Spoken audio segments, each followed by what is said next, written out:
Wes nih, kalian pasti udah pada nunggu-nunggu konten yang satu ini, Huawei P60 Pro. Kita emang ada telat, men ya? Iya. Karena kita nunggu versi global atau versi Malaysianya ya, supaya kita bisa install Lighthouse, bener ya? Lighthouse. Jadi intinya buat kalian yang nggak tahu ya, nanti kita jelasin Lighthouse. Intinya ngakalin GMS lah. Jadi kita bisa pakai Google di sini. Nah, Huawei P60 Pro.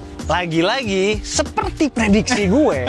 Jadi pada saat 2 bulan yang lalu Oppo Find X6 Pro sempat paling atas kan. Tapi gue yakin waktu itu ini cuman sempilan doang ini, sementara doang ini. Pasti soalnya nomor 1 di Exomark itu ya HP Huawei. Itu udah tiketnya Huawei ya? Iya, itu tiket rusak. Jadi udah terjamin dah, dia nomor 1 lagi. Nah, konten kali ini nggak usah panjang-panjang, kita mau cari tahu klaim di Exomark bahwa dia nomor 1 ini bener atau enggak. Dan seperti biasa kalau kita nggak compare tuh rasanya ya afdol ya. Intinya bakal ada sedikit teaser comparison dengan flagship high-end terkini yang udah kita pegang sampai saat ini. Alright, langsung kita dive into the content. Let's Tonton go. sampai habis. Ciao.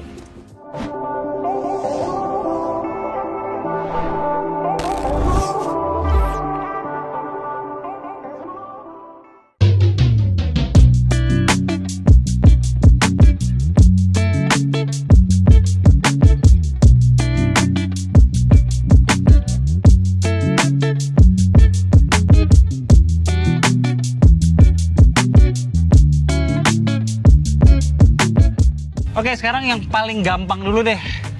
Dari sebuah kamera flagship itu ngejudge main camera kondisi auto dalam kondisi pencahayaan yang bagus. Ya, ini di kondisi ini udah tutup mata lah, men ya. Pasti bagus hasilnya. Mau detail, dynamic range, exposure-nya, itu semuanya bagus balance, ya kan? Ya, dan kalau kita lihat karakternya nggak over sharpen nggak ya? Betul. Sharpness-nya pas menurut gue. Nggak kelihatan over sharpen. Paling ada beberapa yang kalian mesti ketahui soal karakter aja. Karakter warna ya. Gimana men karakter? Kalau karakter warnanya itu ini bisa kita bilang natural, tapi masih enak buat dipandang, ya kan? Bahkan ketika memakai lensa ultra wide pun, ya karakternya nggak beda jauh ya, masih mirip ya. Dan walaupun dia 13 megapiksel masih bisa lah di pixel peep sedikit-sedikit. Dan ini karakter yang mirip antara main camera ultra wide itu berlanjut juga ke lensa tele, men. Yuk, supaya mereka lebih jelas kita ambil foto lebih banyak lagi.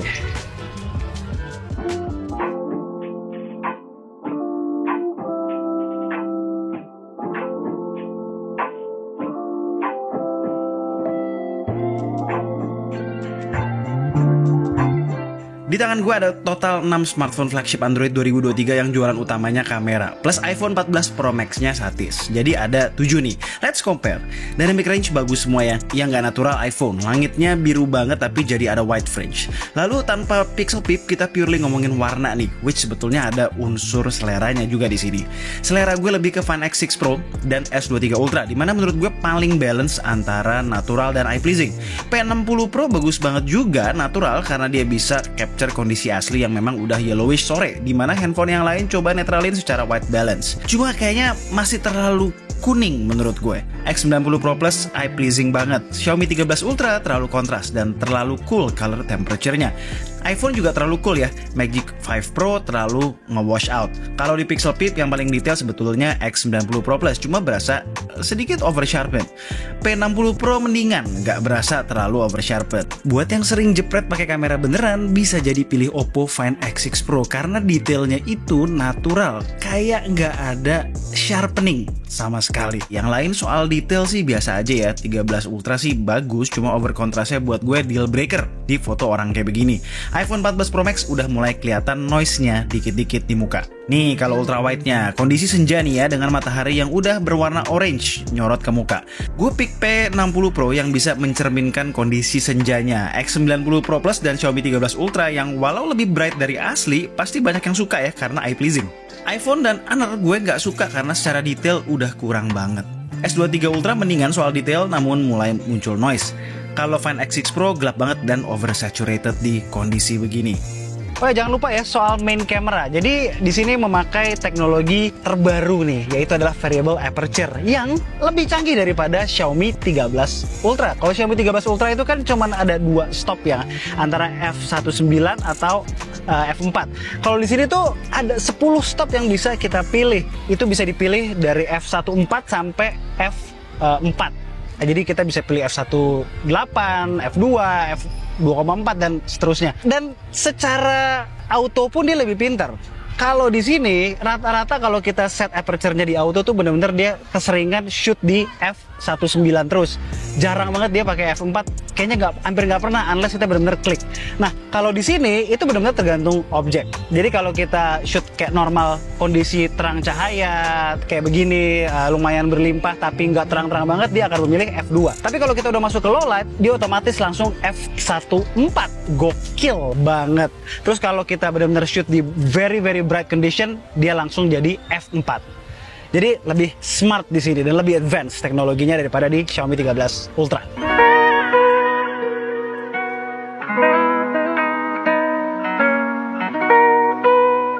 Masuk ke video 4K 60 fps kamera utama. Kita compare sama si raja video aja deh, iPhone 14 Pro Max. Couple of problems yang gue lihat di sini. Secara detail kalah, lalu walau stabil, video P60 Pro suka ada nge-counternya ketika kita panning berubah arah. Jadinya ngejut-ngejut gitu. Yang lebih bagus dari iPhone paling warna aja ya, yang lebih real sama kondisi asli dibandingin iPhone yang terlalu bluish. Biasanya ya, men, kalau beli smartphone asal China itu dilema banget ya soal kemampuan kamera depannya, terutama soal output kameranya, fotografi maupun videografi. Tapi tadi di sini gue lihat hasil jepretan Sophie, kamera selfie-nya itu gokil ya. Outputnya itu mirip banget sama kamera utama di belakang. Bagus, gus, mau dipakai di mode apapun. Gue coba kamera selfie dengan lensa yang wide paling pol. 4K 60 fps perekaman videonya. Ini sih kalau gue lihat image quality sih bagus ya, secara technical sih lah, dynamic range, color dan detail dan macam-macam. Cuma stabilisasinya aja ya, ini rada mirip sama video dari kamera utamanya. Jadi suka ngentak-ngentak gitu kayak apa ya? Kayak kita pakai gimbal gitu, dia mengcounter gitu men ya. Iya, tapi berasa counter jadi nggak smooth gitu. Gue rasa, tapi ini bisa dibenerin lah via software update, mudah-mudahan. Guys, jadi kalau 4K 60 videonya sayangnya nggak bisa pindah-pindah lensa nih. Nih kita ngezoom juga keropan dari sensor utama. Nah ini kalau pakai 4K 30 bisa pindah-pindah lensa. Tuh, ya kan. Nih gua zoom in, dia berubah jadi lensa utama tadi dari ultra wide. Nih pakai, nah dia berubah nih ke lensa tele 3,5 kali tuh. Oh pantas nggak bisa pindah-pindah lensa 4K 60. Ultra wide-nya tuh nggak bisa di 4K 60. Yes. Video tuh masih menjadi Achilles heel, masih menjadi titik lemah ya bagi banyak smartphone yang punya kamera bagus. Oke, tadi kita udah nyenggol lensa ultra wide, kamera utama, dan juga kamera selfie-nya. Telenya belum ya? Telenya ini 3,5 kali optical zoom periskop, dan juga yang gue rasa paling optimalnya sampai 10 kali itu hybrid zoom ya. Iya, betul. Nah, kalau misalnya kita lihat tanpa membandingkannya dengan Zoom King S23 Ultra, hasilnya ya bagus-bagus aja sebenarnya gitu kan. Ya mau gimana pun juga kalau udah 10 kali ya kan. Ya. Optical versus hybrid zoom ya pasti akan lebih clean, lebih natural, lebih sharp optical di S23 Ultra. Tapi jangan lupa men. Oke lah, tapi masih oke. Yes. Poin yang perlu di note dari lensa tele ini ya, ketika kita menjepret, kita sering notice ada yang namanya shutter lag men. Oke, terutama kalau objeknya itu bergerak. Ya. Jadi itu tadi sempat gue banding-bandingin sama yang 13 Ultra. Xiaomi 13 Ultra, which itu telenya tuh shutternya cepet banget. Ya. Berasa tuh ada beberapa kali yang dia kita pencet, delay, baru cepret. Jadi makanya hasilnya kalau dilihat ya jadinya banyak yang blur juga. Blur gitu ya. Banyak yang blur juga. Next soal portrait, kalau gue perhatiin karakternya beda ya, yes, sama betul. autonya. Jadi kalau autonya itu lebih apa tadi natural, mendekat, tapi ada eye freezing-nya. Kalau ini kayak apa ya, lebih bener-bener natural gitu ya, saturasinya berkurang. Dan juga kontrasnya menurut gue lebih tinggi. Lebih tinggi. Nah, tapi kalau soal separasi segala macam, terus dynamic range juga prosesnya juga masih oke. Apalagi seringan nggak trigger tapi itu ada satu problem tuh. Satu problem, portrait mode udah gue nyalain, tapi pas dijepret ya udah belakangnya tetap nggak blur. Gue nggak ngerti itu kenapa, tapi it happens juga di Mate 50 Pro juga beberapa kali kejadian. Yo, bentar ya, ada pesan-pesan yang melewat dulu nih. Gue punya kebiasaan memiliki banyak charger. Di rumah gue ada di kamar, terus lantai atas dan bawah. Lalu di luar rumah ada di studio, kantor, mobil, dan tempat lainnya yang sering gue bolak-balik kunjungin. Nggak harus yang outputnya maksimal sesuai sama HP-nya. Yang penting bisa ngecas dengan aman, kemudian protokolnya juga mendukung. Karena emang gue perlunya banyak, jadi gue butuh charger yang termasuk affordable dengan kualitas yang baik. Paling nggak mau tuh gue yang namanya pakai charger palsu, bahaya. Nah, yang selalu standby di semua tempat tadi yang udah gue sebutin adalah charger keluaran Ugreen. Opsinya tuh banyak, dalam berbagai output dan teknologi. Ada yang GAN atau yang PD standar.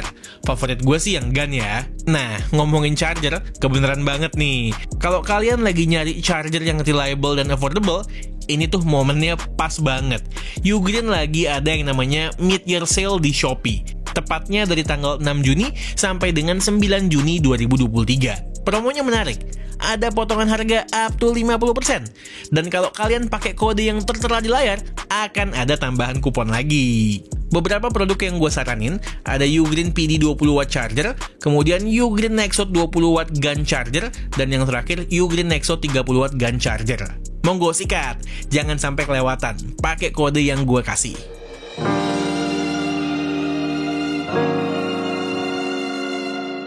Oke, kalian udah lihat ya, tadi di berbagai kondisi hasil foto dan ya videonya cukup bagus lah ya. Fotonya sih yang bagus banget ya. Terus gue coba di low light, Huawei men. Bagaimana juga ya, Huawei ya reliable di low light itu top abis. Tapi ya sama-sama juga, ini Huawei men, klasik Huawei men. Apa tuh? Ya kan, lo jepret di mode auto, itu most of the time lebih bagus daripada yang mode night mode-nya. Unless udah gelap banget. Yes, kita sempat cari moto tuh gelap banget, betul. pitch black, itu bagusan night-nya kemana-mana. Nah, kalau kondisinya masih belum terlalu gelap, problemnya adalah sama kayak di Mate 50 Pro. Jadi saturasinya over. Kalau di night mode ya? Kalau di night mode, dalam kondisi yang belum terlalu gelap. Berasa itu bedanya jomplang. Nah, perlu di note, bagusnya dalam kondisi gelap ini nggak cuma di main camera, tapi di tele juga. 3,5 kalinya telenya itu stand out banget ya? Keren banget coy. Sampai portrait mode-nya, portrait tele bagus. Tapi anehnya justru ultra wide-nya kalau di auto oke, cuma begitu lo nyalain night mode, itu gua nggak tahu berantakan banget. Noisy, berasa. Noisy jelek banget lagi, blotchy gitu lagi. Kayak ceplok-ceplok di mana-mana gitu. Jadi itu ya mudah-mudahan itu bisa di fix via software update. Soalnya autonya ya fine aja sebenarnya. Selain foto-foto dari kamera di belakang, kita sempat juga coba jepret kamera selfie di low light, sama masih di depan keong emas ya. Tapi kita harus bilang juga men, ini kondisi depan keong emas walaupun kelihatan lampu-lampu, tapi sebenarnya gelap banget ya kan. Gelap. Jadi makanya gitu loh, selfie-nya walaupun kalau kita lihat nggak kita pixel tip kelihatan bagus, tapi ketika kita pixel tip itu udah mulai kelihatan softness-nya, ketajamannya itu berkurang, berasa soft. Tapi ya masih lagi-lagi masih usable kalau nggak di pixel tip dan buat sosmed. Nah, kalau kondisi malam gini ketika dibandingin sama handphone-handphone lain gimana? Sebagai note, beberapa handphone ini termasuk P60 Pro autonya lebih baik daripada night mode-nya dalam kondisi yang belum pitch black kayak begini. So, udah gue pilihin yang terbaik aja langsung antara auto dan night-nya. Lalu gue rank by tier sesuai detail yang mampu ditampilkan. iPhone 14 Pro Max paling kurang oke lah ya, over sharpen dan warna juga jadi nggak keluar. Nah, di tier atasnya ada S23 Ultra dan Xiaomi 13 Ultra dengan detail yang mirip, tapi untuk warna gue prefer S23 Ultra. Di tier atasnya lagi ada Honor Magic 5 Pro dan X90 Pro Plus yang punya detail lebih baik, namun soal warna tergantung preferensi antara dua ini ya. X90 Pro Plus lebih eye pleasing in general. Dan di tier dewa paling atas ada Find X6 Pro dan P60 Pro yang punya detail luar biasa dan natural tanpa harus berasa over sharpen atau over processed. Namun ada perbedaan di approach warna aja. Find X6 Pro preserve feel warm dari lampu taman, sementara P60 Pro netralin white balance-nya. Perlu di note, kalau di crop ekstrim banget, di P60 Pro bahkan masih bisa kelihatan pori-pori bini gue tuh. Gila banget pokoknya.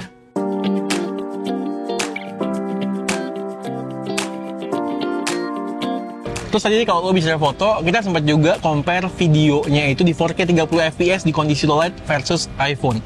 Surprisingly cukup comparable men ya. Ya bukan comparable sama-sama bagus, tapi comparable ya. Sama-sama usable. Sama usable. Bisa dipakai, dibilang tajam banget ya enggak, ya namanya juga Udah low light kan. low light video malam Iya. gitu. Tapi yang penting ya surprising lah, kualitas secara image quality, technicalsnya semua mirip. Ya, Bedanya mungkin di kontras, di saturasi Dan warna ya. Untuk stabilisasi sama-sama bagus, Sama-sama bagus. dan masih ada jitternya dua-duanya Betul, antara betul, iPhone betul. sama si P60 Pro.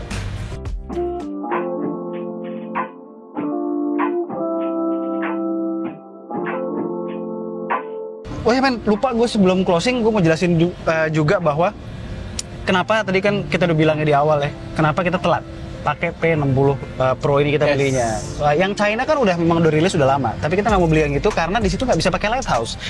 Kita beli yang Malaysia, versi Malaysia ini belinya di Gondrai Store. Oke. Toko temen gue tuh linknya udah gue taruh di deskripsi dan di grafis ini www.gondraistore.id. Gondrai Store kalau masukin barang via jalur resmi, jadi emailnya terjamin aman, sinyal juga aman. No begal-begal club. Oke, lanjut. Ini barang Malaysia, jadi bisa pakai Lighthouse. Lighthouse itu beda ya sama G-Space atau G-Box. Kalau G-Space sama G-Box itu kan dia pakai virtualization. Oke.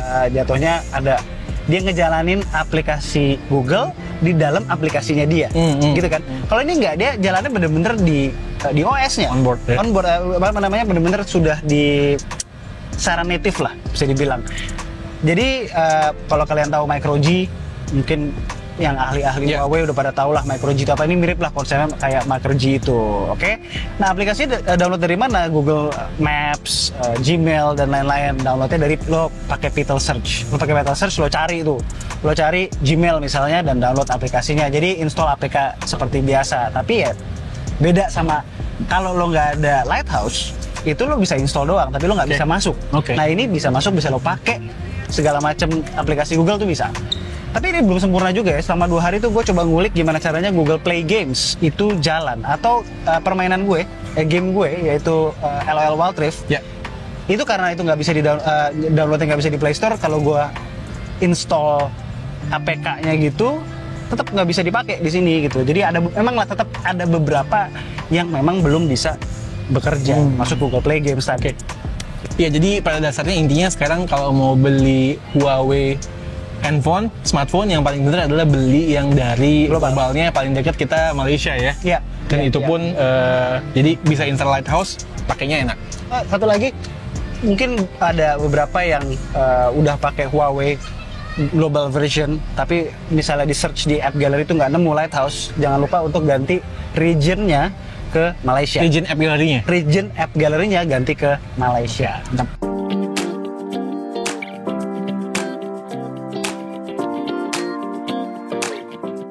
Oke, Huawei P60 Pro, P60 Pro. Menurut kami ini adalah sebuah handphone yang awesome, begitu juga dengan kameranya keren, ya kan? Kalaupun ada tadi kekurangannya udah kami sebutin ya di sambil experience minor. Nggak ada yang major. Minor ya kan. Tapi kalau ada satu yang noticeable dan perlu segera diatasi adalah soal videonya yang stabilisasinya agak ngelawan kayak gimbal gitu loh, kayak nge-counter itu agak ngeganggu dan perlu dibenerin segera ya. Ya. Gitu. Betul. Nah, bottom line-nya sama seperti yang gue bilang di Mate 50 Pro. Kayaknya sejak ditinggal Leica, gue melihat Huawei lebih punya kebebasan, Yeah. lebih punya kebebasan berekspresi dan bereksperimen. Kalau lo sama Leica, lo punya Standar, ya? Iya, dia tuh punya SOP sendiri, standar. Best practice-nya Leica kayak apa gitu betul. kan. Dan itu kelihatan di Xiaomi 13 Ultra. Dari warnanya apa segala macam, kontrasnya harus mateng, harus segini. Jadi Iya, iya. Leica banget gitu. Iya. Sementara mungkin Huawei lebih berpikir, oke, kita udah dapat ilmunya nih dari Leica. Oke. Sedangkan kita tahu konsumen kita seperti apa. Betul. Kita nih yang tahu. Jadi bukan Leica sebenarnya yang tahu konsumen kita. Leica taunya konsumen mereka Konsumen gitu. mereka, betul. Konsumen street photographer segala macam. Cuman misalnya major public gitu ya, apa namanya, public pada umumnya, mungkin Huawei yang lebih tahu. Dan itulah yang terjadi di Mate 50 Pro. Dan Apa sih namanya? P60. X-Match apa sih? X-Match. Ya, X-Match, X-Match ini. Jadi kalau ditanya, Bang beneran dia number one di ExoMark nggak? Ntar dulu. Kita belum compare Secara in-depth ya. in-depth ini. Ini benar-benar baru compare ini tipis-tipis doang di atasnya doang, on the surface doang. Kulit. Ini smartphone yang semua yang tadi ada itu akan kita keep dan soon bakal kita bikinin video compare yang bener-bener luar biasa in-depth-nya. Oke. Jadi stay tune aja di K2G, jangan lupa subscribe, jangan lupa nyalain lonceng, jadi once the video itu keluar lo langsung jadi pertama yang nonton. Alright? Ya, basically kalau kalian mau beli handphone ini, monggo, ini handphonenya recommended. Ya, one-linernya seperti itu. Buat yang cari, bang ini aja kok nggak ngomongin spek ini ke Aduh, semua di bawah ya. di bawah lah itu. Mungkin yang perlu gue kasih tahu aja, mungkin SoC-nya 8 Plus Gen 1 Ya, ya. SoC tahun lalu, Ya. which udah bagus, hampir sebagus 8 Gen 2, terus juga ya nggak ada 5G, which itu sebenarnya buat gue pribadi nggak terlalu apalagi buat kita yang Indonesia gitu kan. betul. Anyway, sekian aja video dari kami kali ini. Thanks for watching. Gue Alessa. Dan gue Satis, tunggu reaction kami berikutnya. Bye guys.